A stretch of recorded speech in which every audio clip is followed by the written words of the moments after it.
por elegir nuestro taller, porque ya hemos visto que el de marketing tiene mucho público. Pero bueno, tan importante como el marketing, obviamente, es la operativa digital internacional, que no hay que descuidarla en ninguno de sus aspectos, ¿no? Bueno, me presento, soy Ana Cañada, responsable de Comercio Internacional en la Cámara de Comercio, y formamos parte, como bien se ha dicho toda esta mañana, del Círculo PIN, que el Gobierno de Navarra tiene creado hace muchos años con todas las entidades que hacemos el comercio internacional en Navarra. Esta iniciativa del Día de la Internacional ya lleva varios años y participamos siempre con ellos en todos los proyectos. Esta parte, bueno, el día de hoy, ya sabéis, dedicada a la digitalización, nos parecía también fundamental tocar partes importantes, que no son tan sexys, como decía, ¿verdad, Noelia? Como el marketing, pero tan importantes como ella, ¿no? La operativa, hacer bien todo el proceso, ¿no? Después de que ya la empresa ha vendido, ¿no? Vamos a hacer no vamos a hacer presentaciones, sino va a ser una conversación entre los tres sobre temas que creemos que son importantes y que nos preocupan y que van cambiando continuamente en este mundo de la operativa del comercio internacional. Como decía, una vez que se ha acordado ya la operación, bueno, perdón, primero os presento, primero os tengo que presentar.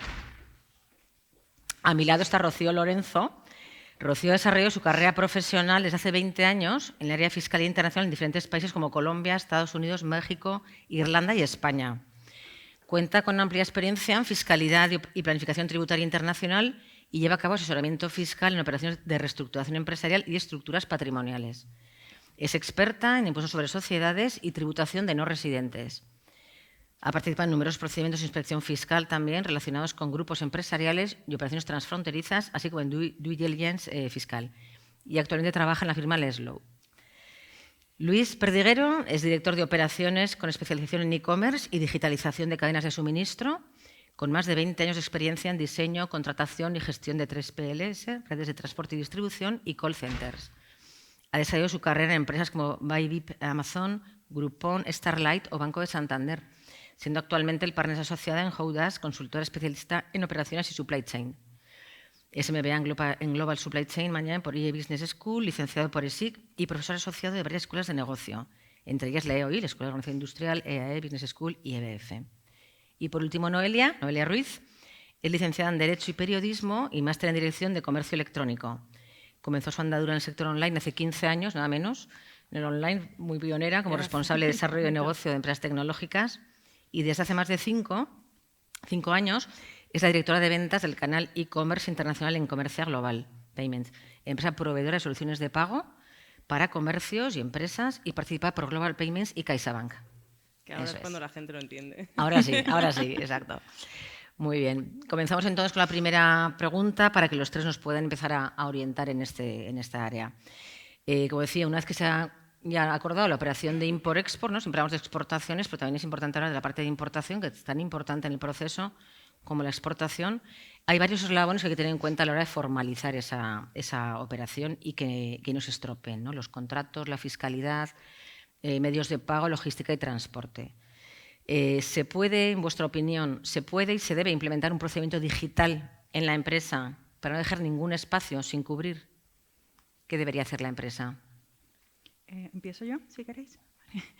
Hombre, yo creo que es fundamental, y aquí sí voy a hablar de mi libro, como han repetido los ponentes que hemos visto en las otras mesas por experiencia propia de las empresas, en un proceso de internacionalización de las compañías es fundamental añadirle un proceso lo más digital posible en el tema de la planificación fiscal. Claro, al final tengamos exportaciones o tengamos importaciones, pues hay que añadirle el componente de las obligaciones tributarias, que esto hoy en día, que es tan cambiante, la regulación cambia cada día, es fundamental tener un proceso añadido y digitalizado en la medida en la que sea posible el cumplimiento de todas las obligaciones fiscales, desde la emisión de la factura, el control no solo de la normativa de origen, sino la normativa de destino, porque pueden haber otros requerimientos que se atiendan y que ese proceso, que lo tengamos lo más digitalizado posible, al final facilita la operación en cuanto a emisión de DUAs, facturas, soporte documental, trazabilidad.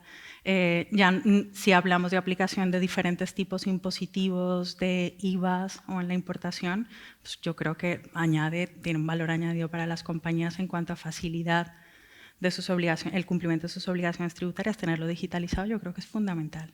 Creo que es parte del éxito de un proceso. Pues seguimos por orden. Sí. Buenos días, lo primero.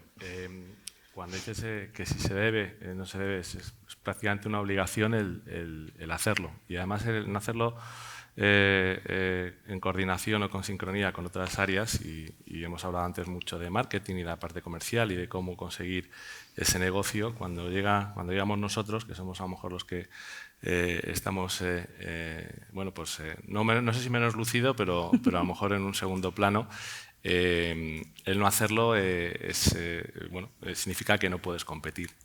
Y yo particularmente en áreas que tienen que ver con las operaciones, el no estar subido a la digitalización implica que no compites, que no controlas, que no tienes bueno, pues, la información, que a día de hoy es algo crucial en todo este negocio, para saber no solamente dónde están tus clientes, sino cómo funcionan, qué necesitan, cómo puedes lograr esa sincronía con tus proveedores para poder hacer, en este caso, import o export de una manera eficiente. Entonces, definitivamente es algo que tiene que producirse y que además, yo antes apuntaba, no es solamente una cuestión de tecnología, de añadir tecnología, es una cuestión de coordinarlo y entenderlo como un todo. Y entenderlo como un todo partiendo de cuál es tu negocio, saber cuál es tu negocio, cuál es tu objetivo y tratar de repensar cómo tienes que apoyarte en la tecnología, cambiando desde dentro tus procesos para poder pegar ese salto de calidad que te va a dar que puedas competir. Y competir con calidad y con tecnología hace que puedas no solamente competir en costes. Al final, cuando te quedas solamente a la cola de digitalización o de hacer lo que otros están haciendo, pues tienes un competir o un vivir duro, porque te tienes que ir a una franja donde, como digo yo, trabajas menos holgado, ¿vale? Nosotros, como han dicho los compañeros, bueno, buenos días y gracias también por organizarlo. Nosotros encantados de acudir. Lo decían ya esta mañana, ¿no? Tanto Enrique como Dori y los tres casos, dijéramos, de éxito, ¿no? Que no era ya una necesidad, es una obligación.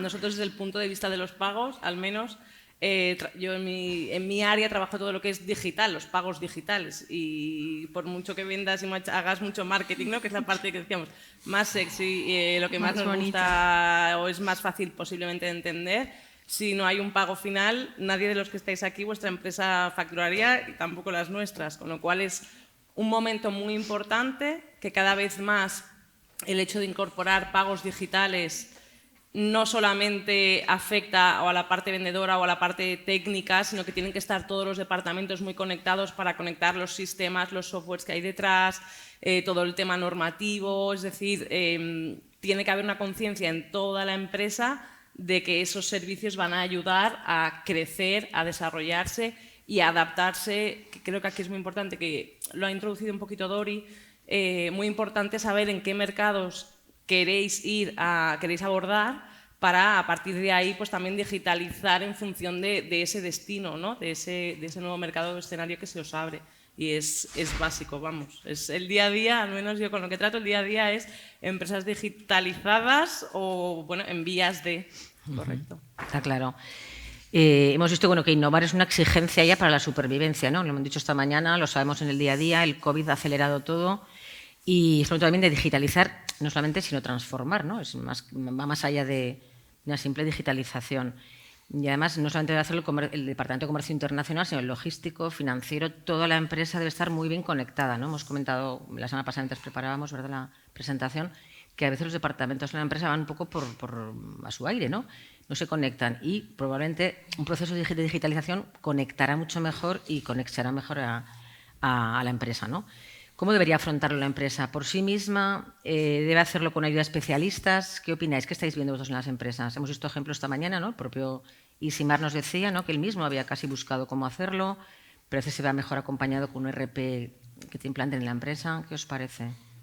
¿Os parece si cambiamos? Lo he comentado Isimar, pero también antes de Isimar, creo que era Andy Coles, ¿sí?, ha dicho, ¿no?, que bueno, yo soy una empresa que ayudan, y de hecho existen muchas agencias que ayudan a internacionalizar también, por ejemplo, desde Innova Digital y tantas otras, ayudan porque es, en cierto modo, yo, como decías, llevo 15 años, sí, en el mundo digital, pero todo lo que es ya también salir fuera de las fronteras no es tan antiguo a nivel digital. Entonces sí que apoyarse también depende de un poco del sector o de lo que es las medidas de la empresa, ¿no? de la capacidad de los trabajadores, de cuántos departamentos, de cuántas sedes posiblemente tenga a nivel mundial.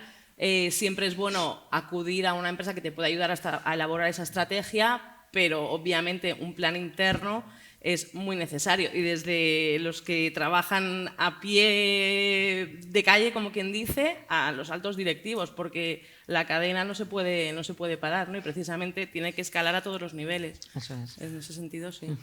Yo necesariamente tengo que defender que la ayuda externa es crucial. Yo soy consultor, con lo cual, si no lo hiciese, estaría tirando piedras contra mi propio tejado. Pero no, en serio, yo soy consultor de hace 3 años y pico y voy a cumplir casi 50, con lo cual he estado toda mi vida desde el otro lado de la mesa, por decirlo de alguna manera, si hay alguna división. Yo lo que he visto, y os hablo de mi experiencia, es que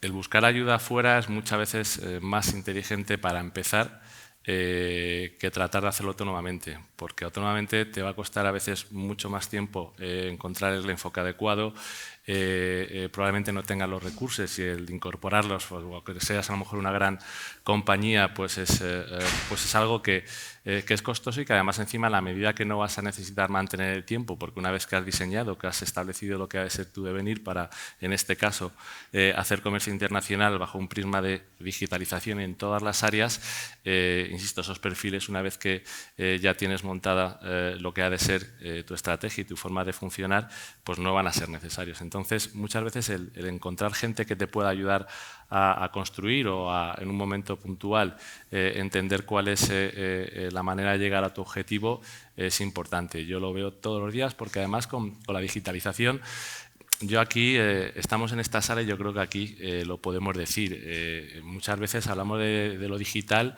como algo bueno, pues, maravilloso, fantástico en abstracto, pero es que digital, también lo ha dicho Enrique, ¿no? O sea, digital es todo y lo venimos haciendo mucho tiempo de manera a veces inconsciente. Entonces, necesariamente tenemos que desmitificar y entender que lo digital es hacer las cosas mejor con la tecnología y con la tecnología en un abanico inmenso de vertientes que tienen que ver, muchas veces hablamos de IoT, inteligencia artificial, hablamos de blockchain, hay cosas mucho más mundanas que nos van a ayudar a hacer, en nuestro caso, las operaciones mucho mejor de lo que hacemos, repensando, y eso es algo que insisto siempre, repensando no cuál es nuestro objetivo y el de nuestras empresas o lo que hacemos, sino la manera en la que lo hacemos. Yo estoy no cansado ni mucho menos porque es apasionante llegar a empresas donde ves que la forma de ayudar muchas veces han hecho inversiones y tienen proyectos de digitalización donde de manera desordenada e inconexa han añadido tecnologías, han gastado presupuestos importantes en cosas que realmente no les están dando rendimiento y que no están aprovechando. Y eso es porque han empezado, no sé si se puede decir la casa del tejado, pero realmente no han entendido cómo podían maximizar, primero entender cuál es su necesidad y cuál es la tecnología más adecuada y luego maximizar el uso de esa tecnología cambiando sus procesos. Y esto no quiere decir que la tecnología tenga que estar a servicio de la función o de los procesos, todo lo contrario, pero el reconstruir los procesos, el repensarlos en función de lo que la tecnología a día de hoy puede hacer es crucial para tener, bueno, pues para aprovechar el máximo potencial. Si me dejas, Por con supuesto. lo que había comentado el que dice, hay muchas veces que no nos damos cuenta de que estamos digitalizados. Yo creo que llevándolo a mi campo, si hacemos encuesta, aquí todos usaréis Bizum, seguramente. Y eso ha sido una adopción muy rápida. En España me parece que ya somos cerca de 20 millones. Es un gran paso que, sin darnos cuenta, ha sido una necesidad, unas ventajas a nivel particular, si no hablamos a nivel de comercio es diferente, pero es una manera de digitalizar y de hacerlo de una manera fácil y que todo el mundo ya se dé cuenta de que en ciertas cosas vamos mucho más rápido de lo que pensamos. No, y además es que estamos nosotros como usuarios, pero es que el legislador, los organismos oficiales se están digitalizando. O sea, la agencia tributaria está totalmente digitalizada. digitalizada, los registros civiles, mercantiles. Entonces, claro, esto hace que todo el proceso, o que vivamos ya en un mundo cuasi digital, ¿no?, en las que empresas tienen que verse inmersas. Por responder a tu pregunta, yo creo que la digitalización tiene que ser un proceso conjunto de empresa. Nosotros en el despacho vemos muchísimas empresas que han hecho una labor comercial estupenda de cara a una exportación, a una internacionalización, a la llegada con sus productos o sus servicios a otros países. Se ha hecho la labor comercial, se ha hecho la labor de marketing, incluso ya se tienen, ¿no?, los posibles clientes, posibles distribuidores, etcétera, pero luego nos encontramos con la realidad, que es cuando nos reunimos con los fiscalistas y los abogados. Vale, ¿cómo hacemos esto? Bueno, pues empezamos a encontrar un poco de trabas, ¿no?, o un poco de escalones que hay aquí pasando, porque hay una normativa que cumplir. Entonces, por tanto, por eso el trabajo en las empresas tiene que ser totalmente integral de todos los departamentos, para que este proceso luego no se paralice y no nos encontremos con incumplimiento. Luego tenemos a las agencias tributarias, no solo la de nuestro país, sino la de todos, vigilándonos, ¿no?, como un gran hermano, a ver dónde te equivocas o qué se está incumpliendo. Entonces, yo creo que desde la perspectiva legal y tributaria muchísimo más, yo creo que tiene que estar integrado toda la parte administrativa, los fiscalistas. Ratifico la opinión de Luis, que tiene que haber, o sea, tiene que estar acompañada un poco de terceros, de especialistas, estos procesos, porque creo que aportan mucho valor. Muy bien. Uniéndolo con esto, los pagos online, ¿no?, están en la orden del día, lo acaba de decir Noelia con el Bizum, que ha venido para quedarse y ha sido la revolución, ¿no? Todos lo hemos integrado sin ningún problema, ¿no? Y de hecho se quiere hacer un Bizum europeo también, ¿eh?, más o menos, para y empresarial, imagino que irá más, ¿no? Que decir que es una forma de pago muy fácil, y también, por supuesto, para el consumo personal. Lo utilizamos todos en el día a día, menos quizá todavía empresarialmente, pero sí que en el día a día, ¿no? Pero bueno, hay que tener en cuenta, bueno, aspectos que no debemos descuidar, ¿no? Todos conocemos los timos, el CEO, el phishing, tal, en fin, hay muchos problemas detrás del pago online, que parece que hubiese alguien, ¿verdad?, como decía ahora Rocío, mirándonos, ¿no? ¿Qué aspectos básicos hay que tener en cuenta en los pagos internacionales? ¿Qué no debemos dejar, debemos descuidar? Lo primero es lo que comentábamos, bueno, que he dicho hace un momento, ¿no? Depende de qué países queráis ir, igual que os amoldáis al idioma, os amoldáis a los colores, no sé, por ejemplo, en Japón, ¿no?, si pones el botón rojo para pagar, es mejor que no poner el verde. Nosotros dijéramos que aquí usamos más verde y azul para pagar, pues en Japón, por ejemplo, sería el rojo por su cultura. Pues si te adaptas en ese sentido, a nivel de pagos tienes que adaptarte igual. ¿Qué significa? Nosotros aquí pagamos con euro. Yo me siento cómoda pagando en euros, pero posiblemente un brasileño en pesos brasileños pues se sentirá más cómodo que pagando en euros. ¿Qué tienes que hacer? Intentar poner la forma de pago para empezar, ¿no? Ha comentado también Dori, Sofort en Alemania, hay métodos, igual que tendríamos, por ejemplo, Bizum aquí, pues hay métodos de pago locales que si quieres ir a un país, pues es bueno que los tengas en cuenta, porque el usuario tiene esa confianza a la hora de pagar en dicho método de pago. Divisa y método de pago, dijéramos. Luego también todo lo que es control de fraude, que si yo os pregunto cuánto pensáis que es el porcentaje de fraude en el e-commerce español, me gustaría que alguien dijera algo, y que no se graba, da igual, os podéis equivocar de lo que queráis, ¿eh? Pero podéis decir alguna cifra, de porcentaje o tasa de fraude que pensáis que hay en España en el comercio. Vale. Ha sido aún cauto, pero he encontrado veces que me dicen el 4, otras veces el 20, bueno. Es la media, y estos son estudios de Adigital, que es la Asociación Española de Economía Digital. La mayoría, o el 80%, dijéramos, de los comercios en España, en la última encuesta, era menor al 0,25%. ¿Vale? No, es bueno que compartamos este tipo de cosas, porque a veces pensamos, porque oímos que se oyen siempre las noticias malas, claro, ¿no? las Normalmente malas, siempre salen las noticias malas. Y decimos, el phishing, en la cadena de hoteles salió una agencia de viajes hace muchos años que las tarjetas las habían robado, este tipo de cosas.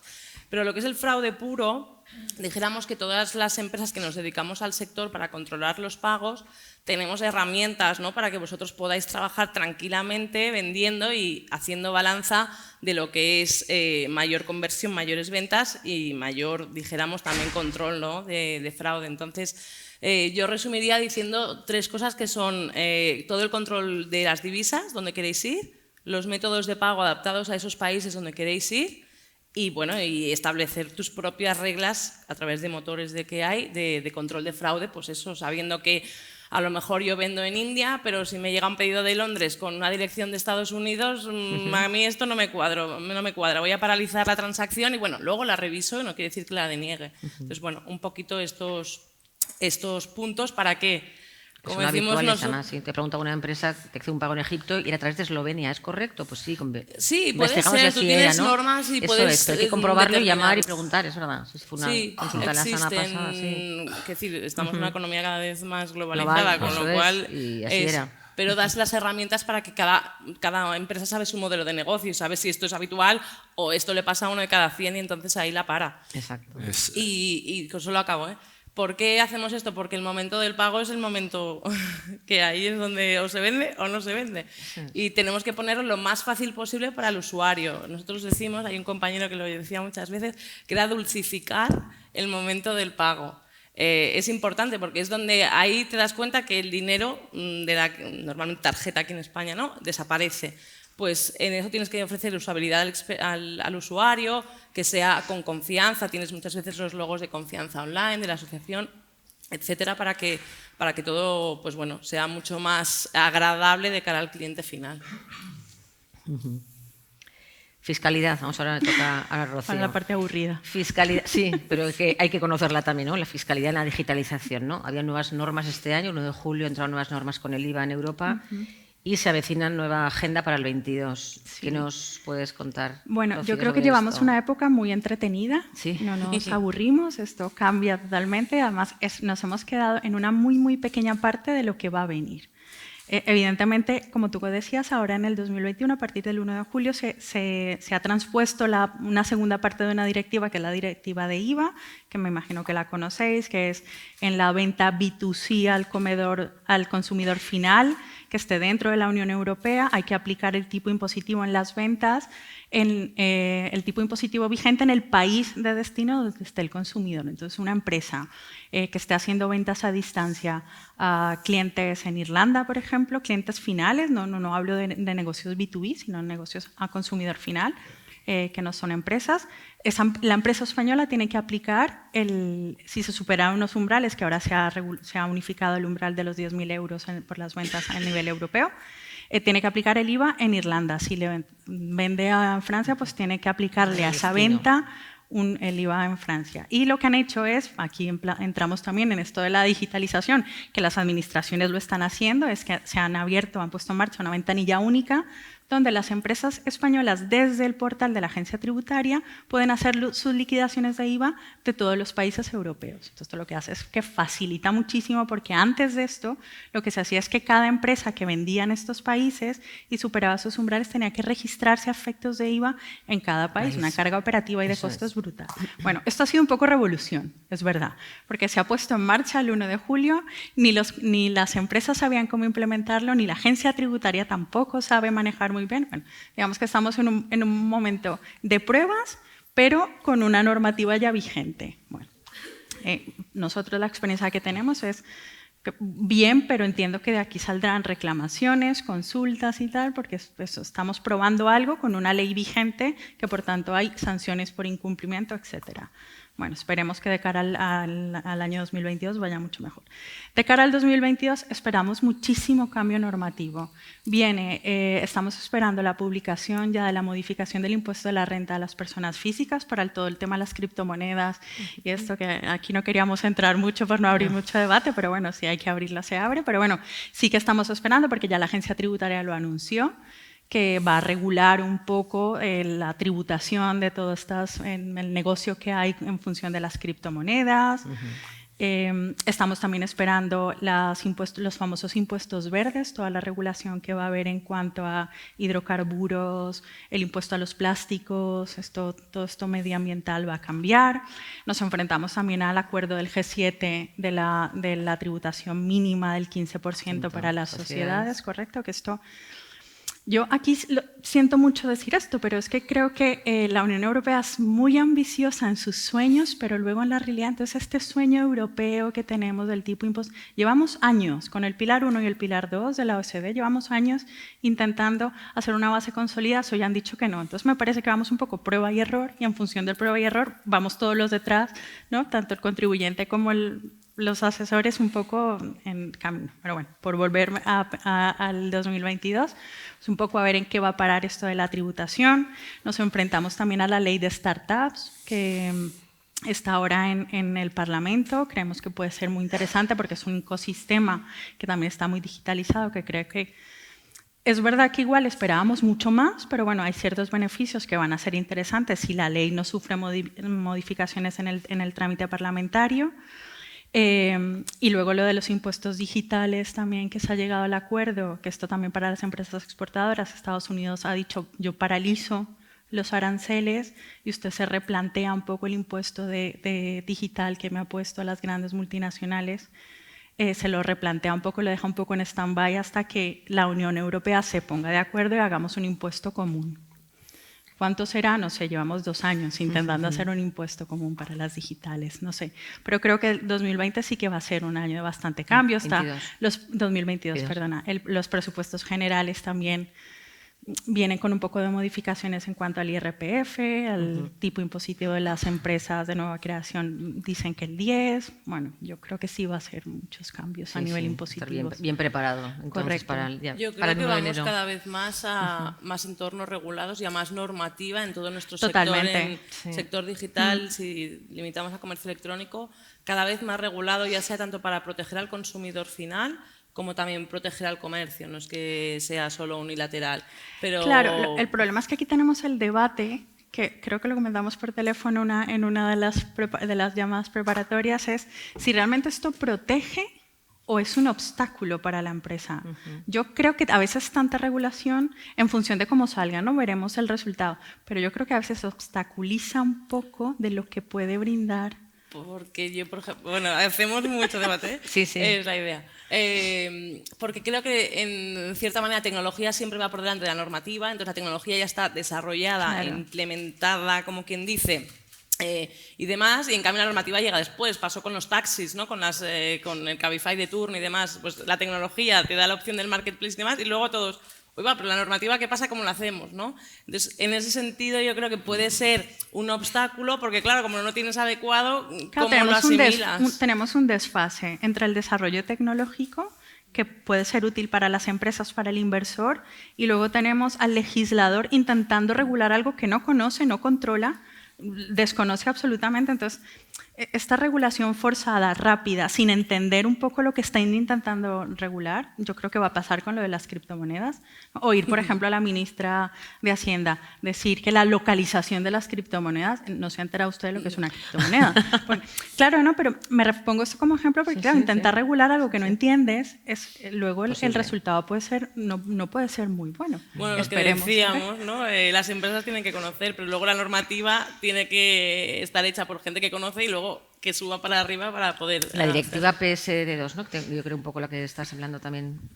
Sí. Noelia, es importante que la menciones. En el tema de pagos, no sé, ¿cuántos tenéis propiamente tienda online aquí o que estáis vendiendo en Internet? A poquito. Bueno, pues, vale.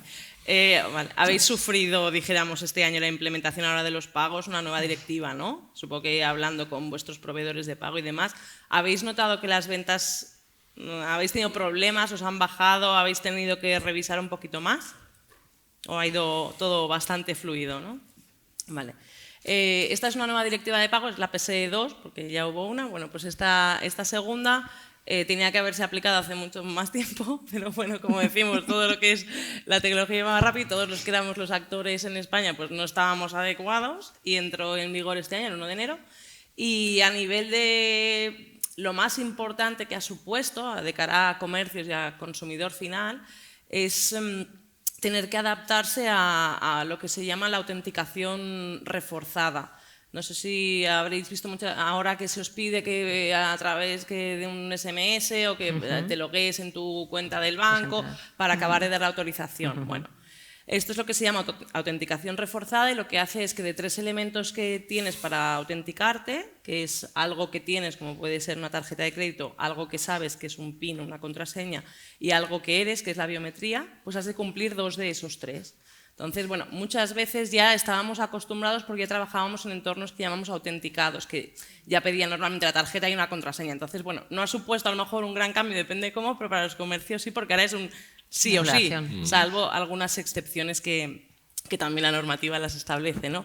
Entonces, por ejemplo, el año pasado veíamos que la norma se tenía que haber ya aplicado o entrado en vigor el año pasado y más de 2/3 partes de los comercios en España dijéramos que no tenían mucha idea todavía de lo que era la normativa y no tenían tampoco un plan para aplicarla, porque al fin y al cabo tienes que involucrar a legal, a operativa, a finanzas, o sea, hay mucho, ¿no?, que va detrás a la hora de digitalizar. Y ha supuesto un cambio, dijéramos, a mejor porque protege al consumidor. Yo como consumidor final sé que estoy haciendo esa transacción y por tanto con mi tarjeta no va a jugar nadie porque me estoy autenticando y sé que soy yo. Y al comercio también le da una seguridad de que, vale, el cliente se me ha autenticado, con lo cual no voy a tener devoluciones. Me está diciendo que es esa persona y es así, ¿no? Entonces, en ese sentido sí que bueno, tuvimos unos meses un poco moviditos a primeros de año por todas las integraciones que hay detrás, ¿no?, técnicas. No empiezo a hablar aquí muy técnico, pero todo lo que son las APIs, las plataformas que hemos comentado antes, que si Shopify, que si PrestaShop y demás, bueno, pues todas tienen que, sus soluciones, sus plugins que se integran en las tiendas tienen que estar adaptados a ello, y la previsión es que las ventas, pues, os preguntaba un poquito vuestro feedback, porque las previsiones que al principio nos dijeron muchos actores importantes, es como que iba a haber una caída del 20% de las ventas.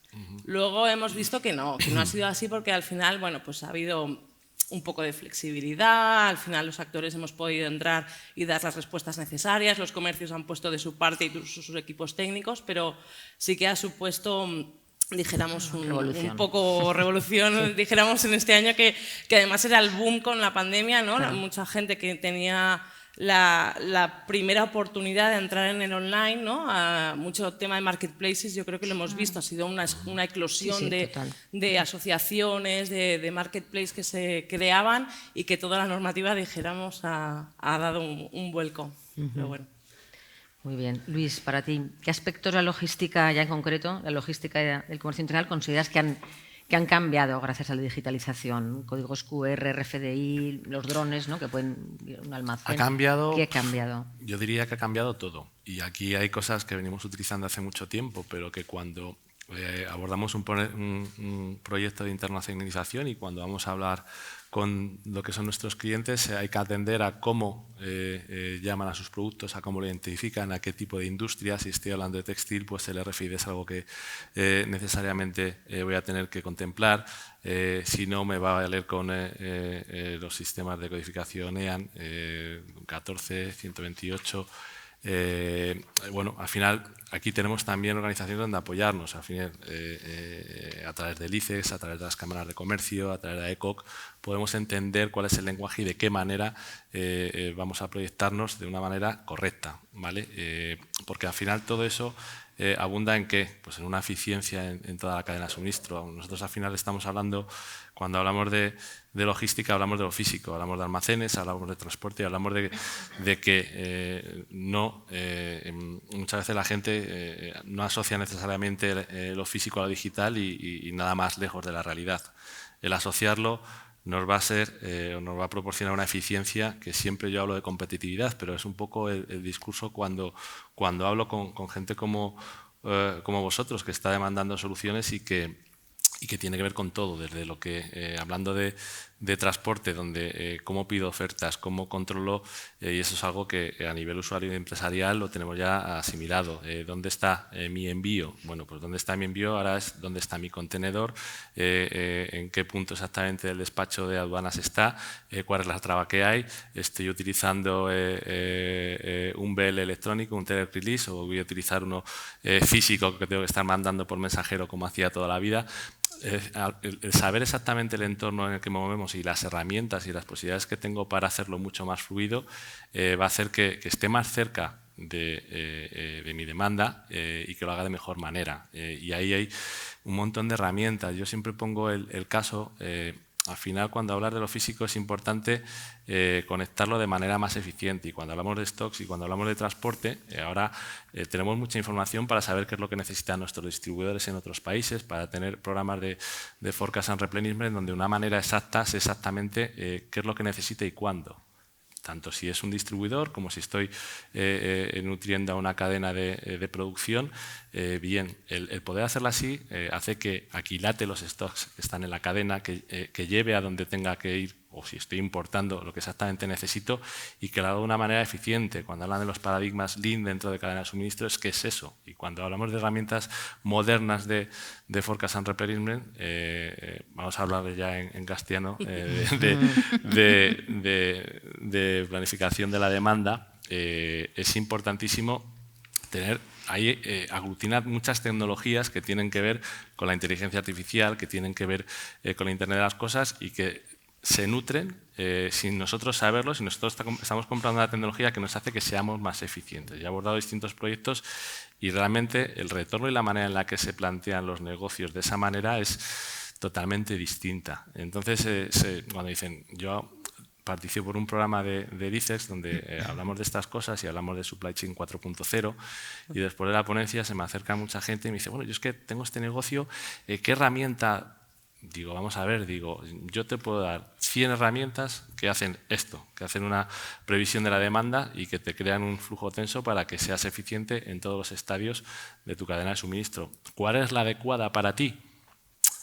Bueno, yo por eso es por lo que cobro, por entender cuál es tu negocio. Yo el listado te lo doy. A partir de ahí, es decir, cuando digo lo cobro, es que es un ejercicio mucho más trascendental de lo que realmente pensamos a veces. Pues hombre, al final si yo necesito un procesador de texto, pues cojo Word o el paquete Office y lo tengo bastante claro, no me voy a equivocar. Pero cuando estamos hablando de estas cosas, donde tienes un retorno de inversión que se va a bastante tiempo, es muy importante saber exactamente qué es lo que necesitas. Y una vez más, y con esto acabo, es que no cogerlo no es una opción. Es decir, si no lo haces no vas a poder competir de igual a igual con la gente que está arriba o con la gente que está haciendo las cosas bien. Y cuando digo la gente que está haciendo las cosas bien es ganando dinero. Pero yo creo que aquí vosotros tenéis además la diferencia de todo lo que es el transporte desde el punto de vista almacén a transporte punto de vista última milla. Es decir, las dos, es que pero claro, es un todo. Sí, que es un todo, pero que muchas veces pensamos solo la última milla, en plan cuando llega, o no, solo pienso en el tema almacén, cómo tengo mi almacén. Y claro, son dos cosas muy diferentes, pero que hacen el todo.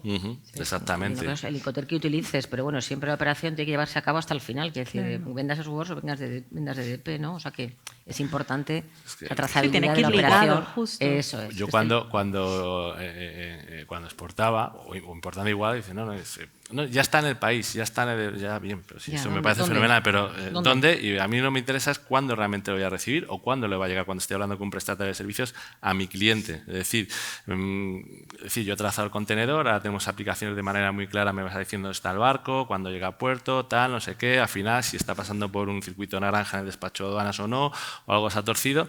Y luego al final, vale, pero es que eso tiene que hacer cuando encima son transportes multimodales donde tengo que, vale, pero es que la última milla es crucial y de poco me vale que todo haya ido muy bien si no tengo esa continuidad de la información hasta que cristalizan que el cliente está satisfecho pues porque ha recibido su mercancía o porque yo he recibido esa importación que me viene de Shanghái.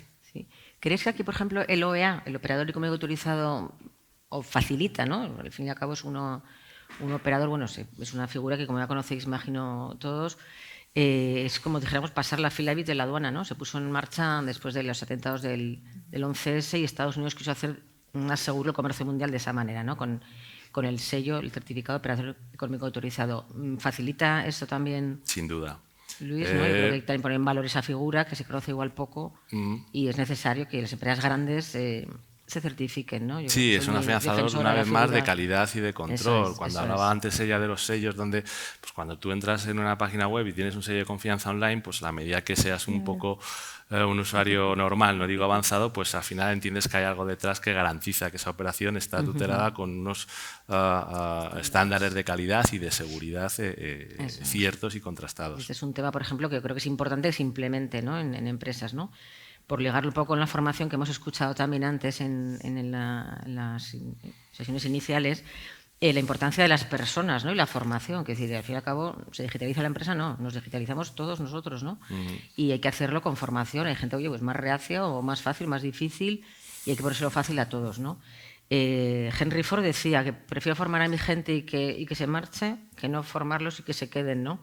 Esa es una frase que creo que es muy buena Y así debe ser, ¿no? La empresa debe estar siempre formada. ¿Qué recomendaríais en este aspecto? ¿Formar a varias personas? ¿Que seas uno en la empresa, sea todos los departamentos?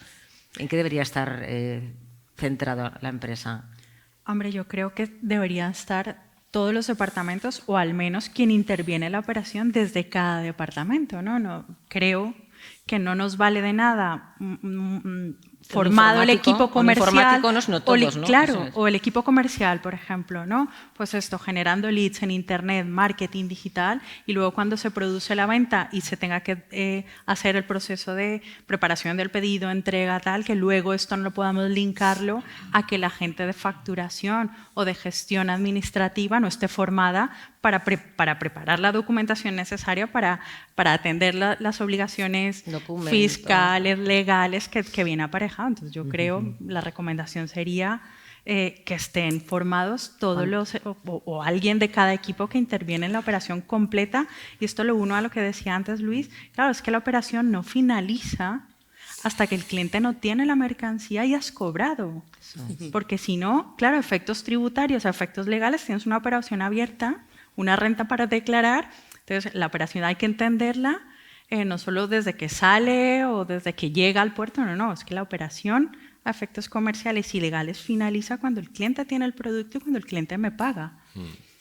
Yo, además, no depende del tamaño de las organizaciones. Por supuesto que todo el mundo tiene que estar formado y saber, pero yo aquí soy muy pragmático y trato de desmitificar, insisto, todo lo que tiene que ver con lo digital o con la digitalización como algo totalmente en abstracto que decías tú. Al final, tiene que haber alguien que de una manera ordenada entienda cuál es el camino hacia esa digitalización, sabiendo exactamente qué es la digitalización, pero no todo el mundo tiene que saber lo que es la digitalización en una empresa. Lo que tiene que saber es, bajo esa premisa estratégica, aterrizarlo de qué va a hacer esto para que tú trabajes mejor, para que tengas mejor controlado tu trabajo, qué facilitador va a ser lo digital para que tú trabajes mejor en el amplio sentido de la palabra, en el tener control, en tener tiempo para hacer otras cosas, en poder tener unas jornadas más razonables de trabajo. Para mí eso es digitalizar, hacer entender a las gentes, a las personas, a los equipos, de una manera orquestada exactamente cuál es el objetivo y qué puede hacer la digitalización. Facilitador, esa palabra clave. Es una ayuda, ¿no? Sí, y además para pequeñas, grandes, microempresas. Pues eso no depende del tamaño. Todos, es lo que 20 veces habréis oído hoy bueno, que somos las personas, no las empresas, lógicamente, las que las formamos. ¿Qué pasa? Que los cambios, pues hay gente que tiene miedo, o sea, todo cambio es un reto, entonces hay gente que lo toma más como un miedo que va a pasar, decía también, ¿no? Creo que Dori, no, es que pensaban que este sistema les iba a quitar su trabajo, ¿no? Es que pensaban que, claro, es una manera que la empresa tiene que empezar a formar y luego cada uno según sus inquietudes. Cada vez vemos más programas de marketing digital, de gestión de comercio electrónico, todo lo que viene en referencia a digital. Aquí creo que todos participamos en escuelas de formación en diferentes grados de nuestros sectores, ¿no? A nivel digital. Y eso, vamos, la empresa es la primera que tiene que ser consciente. Ya de hecho todas las empresas tienen perfiles muy diferentes. Nosotros tenemos perfiles que hay gente que es físico, que ha hecho físicas, gente que viene de ADE, gente que viene de muy diferentes puntos de vista y cada uno aporta precisamente con ese espectro mucho más amplio una visión diferente en cada departamento, pero vamos, que es básico hoy en día la formación y se ve que hay más demanda. Formación continua. Sí. Más demanda y, como decía, bueno, aquí nadie tenemos, todos tenemos 20 años, pero alguno más. Entonces, de experiencia, 20 años de experiencia. Y yo también lo veo, es que si no puedes estar al día, ya normativa ya es que, vamos, me moriría, creo. Sí. Pero lo que es estar al día de todo lo que va cambiando en nuestro mundo de pagos, que si las cripto, no cripto, que si entra esto, que lo otro, tal. Tienes que estar formado de una manera mínima y luego dentro de los procesos internos de tu empresa. Y hay empresas más pequeñitas que es más fácil, más manejable, más ágil. Yo en el grupo en el que pertenezco, que es el grupo formado por CaixaBank, claro, todo esto además es como un transatlántico, ¿no? Entonces, claro, hacerlo todos a la vez y conjunto a veces cuesta un poquito más, pero es básico, sí. Bueno, y ahora la pregunta, claro, que estáis esperando todos. Estamos ya superando el COVID y ya estamos inmersos en otra crisis, ¿no? Crisis de escasez de materias primas, muchos componentes que faltan en la industria, los fletes escandalosos, en fin, multiplicados por 8 y por 10. Me imagino que casi todos estáis sufriendo parte de esto, estáis aquí y los vimos ya en el día a día, ¿no? Ya es noticia de los telediarios todos los días. Vamos viéndolo por países, no solamente es por la Navidad, ¿no? Creemos que hay una gran crisis, en fin, no sabemos el origen. No sé, dicen por que en qué, enero ¿no? hasta vamos a tener que calentarnos así. Me parece. Sí, no sé, estamos como no sé a dónde vamos. Pero bueno, ¿cómo se han visto afectadas las redes logísticas internacionales tras la pandemia y qué papel juega la digitalización en este área? ¿Nos va a ayudar a algo? Vamos a confiar, ¿verdad?, en que sea algo bueno y estar más digitalizado para todo esto. Has hablado de redes logísticas, entonces me voy a dar por aludido. A ver, Luis, para ti. No, yo aquí voy a crear controversia porque voy a hacer una lectura que va más allá. Y esto, insisto, aquí hablo como Luis Perdiguero y es una opinión mía particular. Lo que tenemos es algo que se viene cocinando hace mucho tiempo y que la pandemia ha sido un disparador y que tiene que ver cuando hay un desarreglo entre oferta y demanda, pues hay unas tensiones que cuando estamos hablando de cadena de suministro pues se ven acentuadas. En el caso concreto, cuando hablabas de los contenedores y lo que está pasando con los puertos, donde hay el puerto de Los Ángeles que tiene 20.000 contenedores muertos de risa y demás, vamos a ver, esto viene dado, insisto, por un desarreglo y al final que las empresas o que las fábricas empiecen a producir, que en Asia cuando haya en China 2 casos no deparen un puerto, es algo que se regularizará, pero también tiene mucho que ver con lo que hemos propiciado nosotros, y aquí estoy hablando de la Unión Europea, de sus reglamentos y de la manera en la que ha creado oligopolios de facto en todo lo que tiene que ver con el transporte marítimo.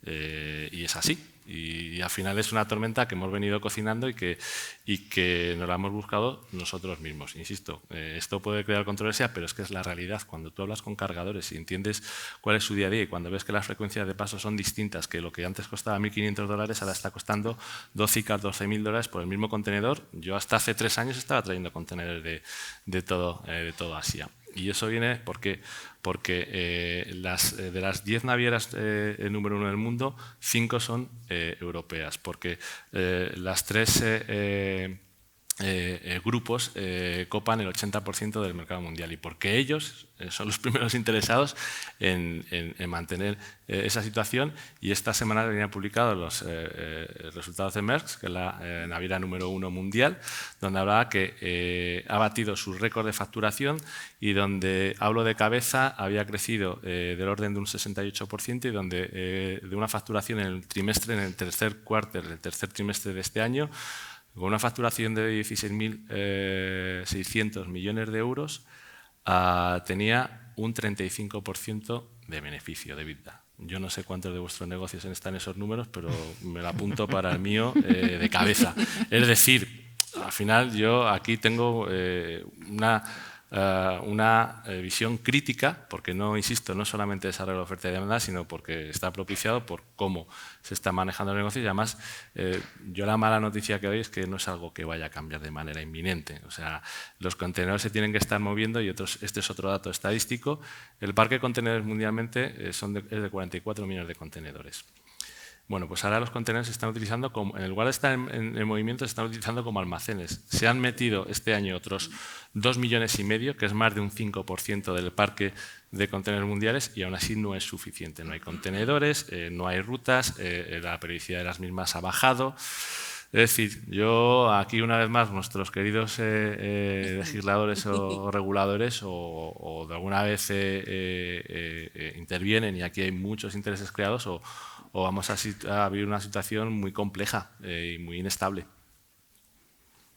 Sí, yo tengo un poco la misma visión negativa. Evidentemente Luis conoce porque es su área de trabajo, pero nosotros lo que intuimos también, un poco lo que vemos de los trabajos de la OECD y la Unión Europea, lo que comentábamos antes, también contigo, era un poco, claro, es que ahora nos encontramos ante esta crisis, o sea, si hay ausencia de materiales, pues hay ausencia de materiales. Esto, por mucho que lo tengas digitalizado, pues creo que es difícil. Ahora, lo que creo que falla es el proceso, y creo que el exceso de regulación, que creo que es lo que estamos viviendo y a lo que nos vamos a enfrentar, creo que es un proceso en que no ayuda, no facilita, ¿no? Al final intentamos hacer una libre circulación de mercados y capitales, pero si esto lo ponemos rígido y le damos una estructura totalmente sólida, es incompatible, ¿no? Si queremos hablar de libertad de capitales y de movimiento de mercancías, lo que no podemos hacer es que el proceso lo llenemos con un montón de regulaciones, que ya tenemos un montón de paraguas. Tenemos el paraguas del ABCD.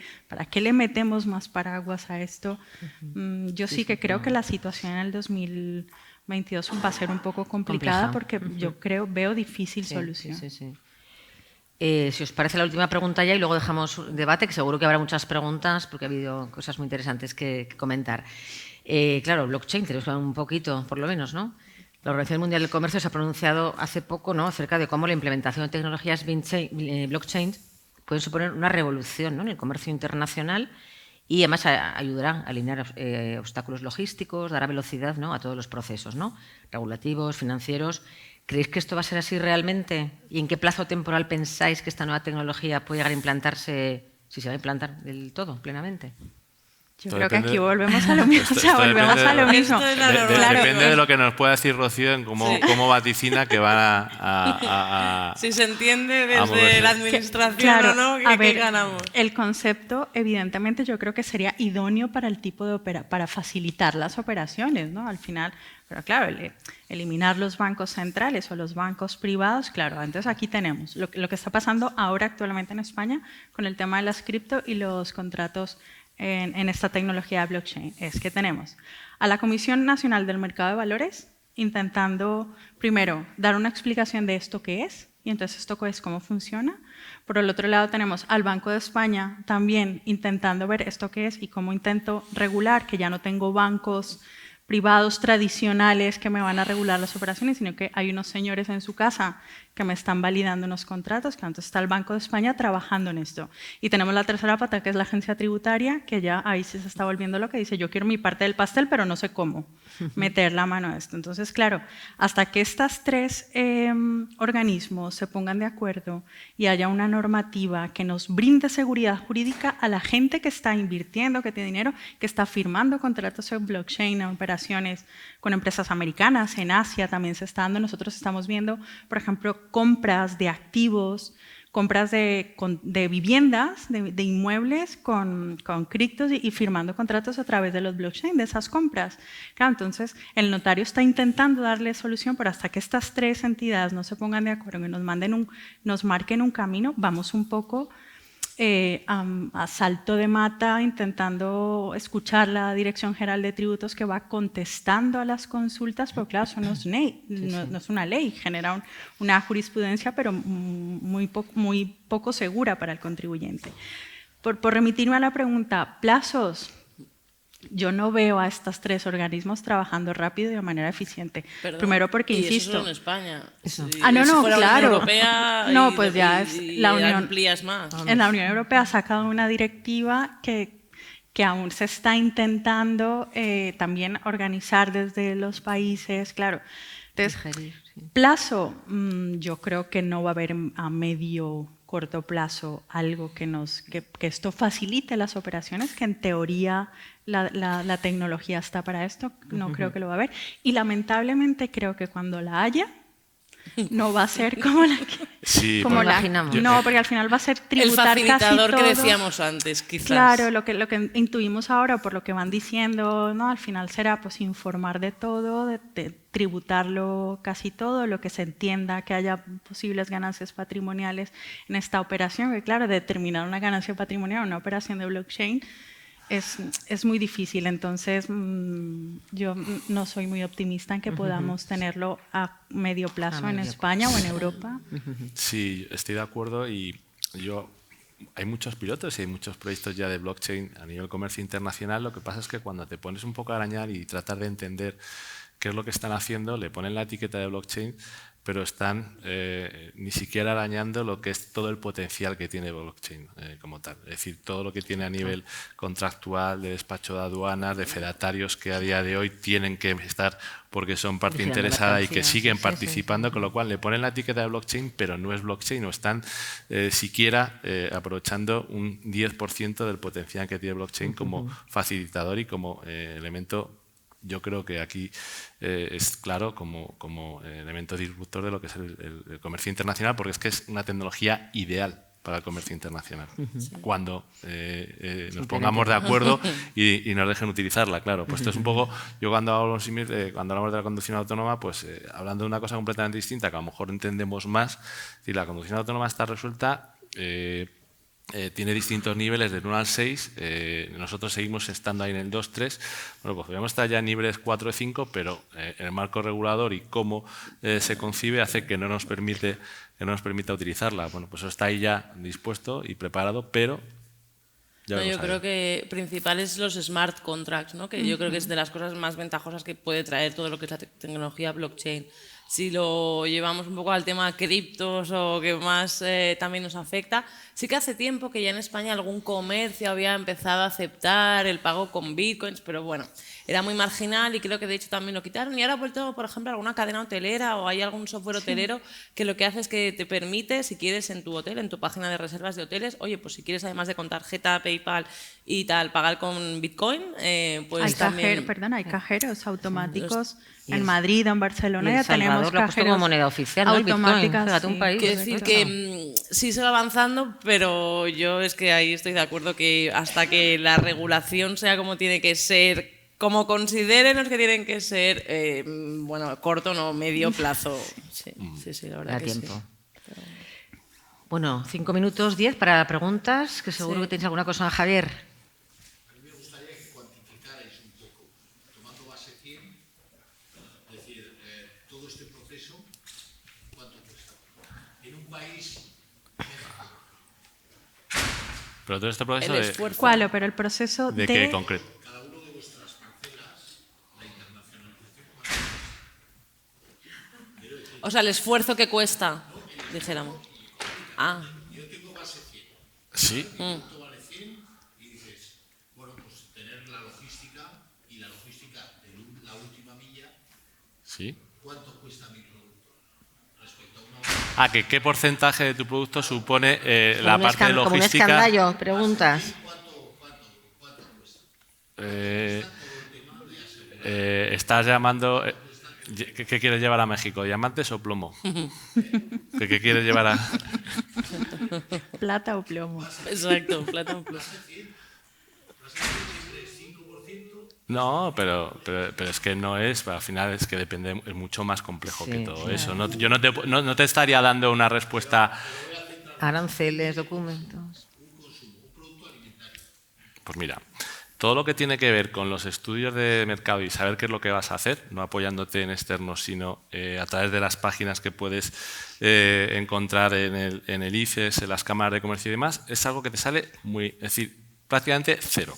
A partir de ahí, ¿con qué prestatarios contratas? ¿Cuánto te supone llegar físicamente a México? Estoy hablando solamente de la parte de operaciones de cadena de suministro. Un bien de consumo te puede estar, yo hacía y a mí me suponía en complementos, me suponía aproximadamente entre un 8 o un 12%, dependiendo de la volumetría y demás. Y a partir de ahí distribuyo qué cacho le dejas a tu distribuidor o tienes allí una filial que está trabajando activamente. Al final, pero... En el caso más de México, hay tratado de libre comercio, es decir, tienes otras A mí eso es lo que me ventajas, ¿no? costaba a mí. Pero con esto no quiero decir, no, es que esto es extrapolable a la Negociabas generalidad. No, bien. me has preguntado, me has arrinconado aquí entre mis compañeros. Pues a mí me costaba esto y te digo exactamente qué es lo que hacía y lo que me costaba y de qué forma lo hacía y con qué prestatarios. Eso, tomarlo como algo aislado, que no es extrapolable, yo creo que a ninguna otra operación, pero bueno. El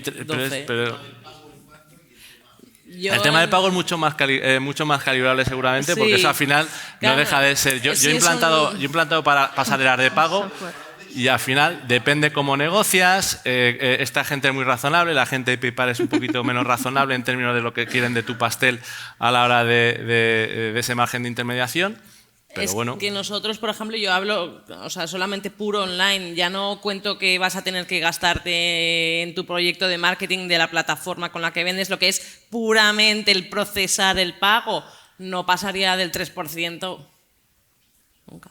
Pero claro, tienes que tener la plataforma web, tienes que tener todo lo demás, tal, pero luego lo que es la gestión propiamente del procesar los pagos, es inferior al 3%. Soy carísimo, es un 3%. No, pero si fuera internacional, hombre, le puedo decir 0,5. 0,5 te puedo decir, pero eso sí es nacional. Pero me está yendo a México, entonces este máximo sería un 3.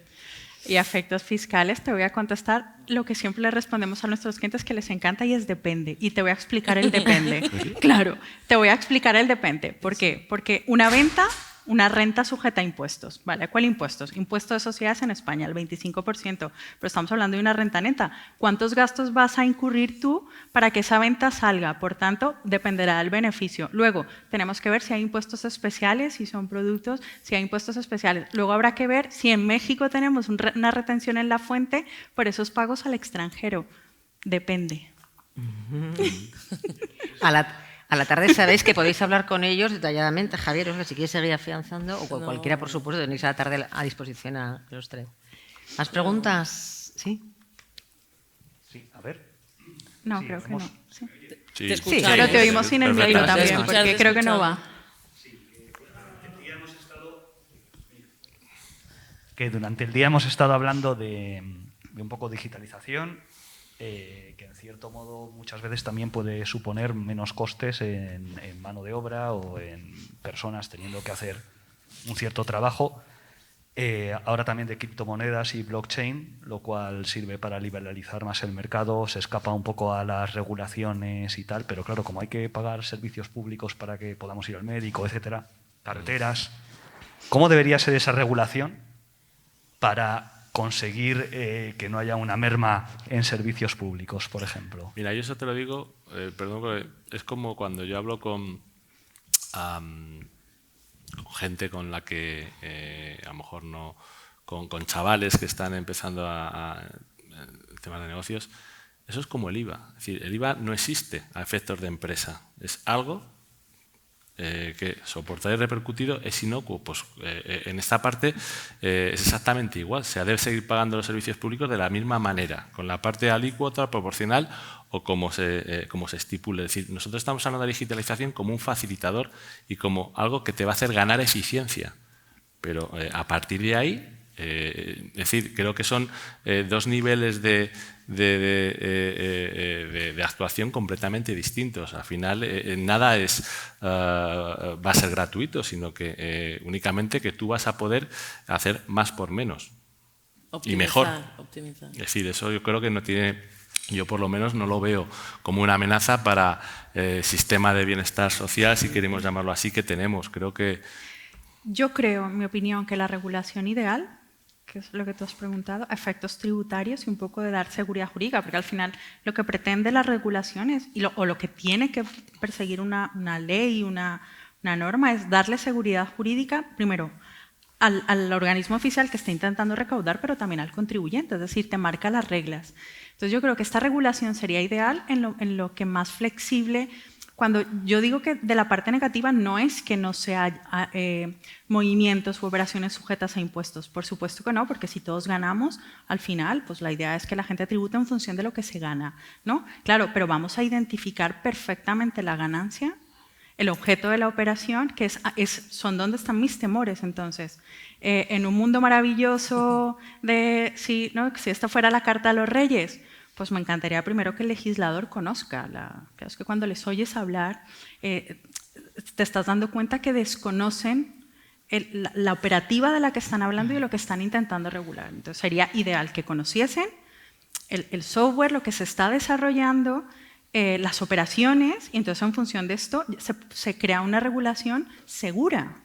Desde el conocimiento, ¿no? Hablábamos antes de la formación. Claro, es que la formación no solo puede ser para las empresas, tiene que ser también, ¿no? A nosotros nos pasa en el día a día. Muchas veces te acercas a preguntarle a un funcionario, esto por favor no lo grabes, de la agencia tributaria, y es que no tiene ni idea de lo que le estás preguntando. Entonces la formación no es obligatoria solo para las empresas, es que en los organismos oficiales tienen que estar formados también digitalizados y en esta nueva tecnologías que nos están avasallando. Entonces es ahí donde yo veo la dificultad. No que no se haga la regulación, porque creo que al final, desde el desconocimiento, lo que se hace es rígida, algo estructural que no tiene Por ningún miedo, sentido y ya se ha regulas hecho. diferente. Y tenemos los ejemplos. El impuesto a los servicios digitales ha sido un absoluto fracaso. Estás intentando regular algo que no sabes ni siquiera identificar las IPs de Facebook en spam. Quiero decir que los ejemplos ya los tenemos. Entonces, lo ideal sería conozcamos primero y luego ya definimos las reglas para todo. Estamos siendo muy críticos con las administraciones públicas. El gobierno de Navarra no te va a volver a invitar, ¿eh? Nada, no están oyendo. Seguro que están formadísimos todos. La agencia tributaria no está. ¿Más Pero yo vengo de Madrid, yo hablo Es de lo más Madrid. light que le podemos exacto, habla de decir, Madrid. ¿no? Yo creo. ¿Tenéis más preguntas? Yo creo que ha estado muy, muy claro todo lo que nos habéis explicado esta mañana. Y como conclusión, bueno, yo pienso que estamos más digitalizados en las empresas y también en la administración, igual también, Sí. seguro. Más de lo que pensamos, ¿no? El tema es ordenarlo bien, ¿no? Procedimentarlo un poco para sacar el máximo rendimiento, seguir formando una formación continua, que eso hay que hacerlo siempre y en todo. Y que, por supuesto, que hay instituciones, que hay profesionales que siempre están para ayudar a la empresa, con lo cual yo creo que estamos en la buena senda y tenemos que hacerlo sí o sí. Yo Así creo que Isimar, que lo ha descrito muy bien Luis, ha dado, yo creo que ha sido muy práctico, ¿no? Sí, Como nos hemos quedado nosotros al principio, ¿no? Escuchando de las cajas que hacían para luego hacer mobiliario de hoteles, y ha dicho las herramientas que utilizaba, pues que si el Pipedrive como CRM Eso para es. controlar su canal de ventas. Que si luego Zapier para otras cosas. Quiero decir Redes, tal, que todo, al todo. final tienes que ir descubriendo tus propias herramientas para que que más tus sirvan a equipos tu empresa. trabajen, optimicen. Dicen que gestionan 4.000 Clientes. leads al mes. Bueno, no sé, todo eso tienes que poder gestionarlo Sí. y gracias a facilitadores como es el software, más en nuestro caso, pues te ayuda a crecer y a crecer de una manera pues que puedas gestionarlo bien. Muy bien. Pues muchas gracias a los Muchas tres. gracias a vosotros. Encantados. Y a vosotros. Gracias. Gracias, Ana.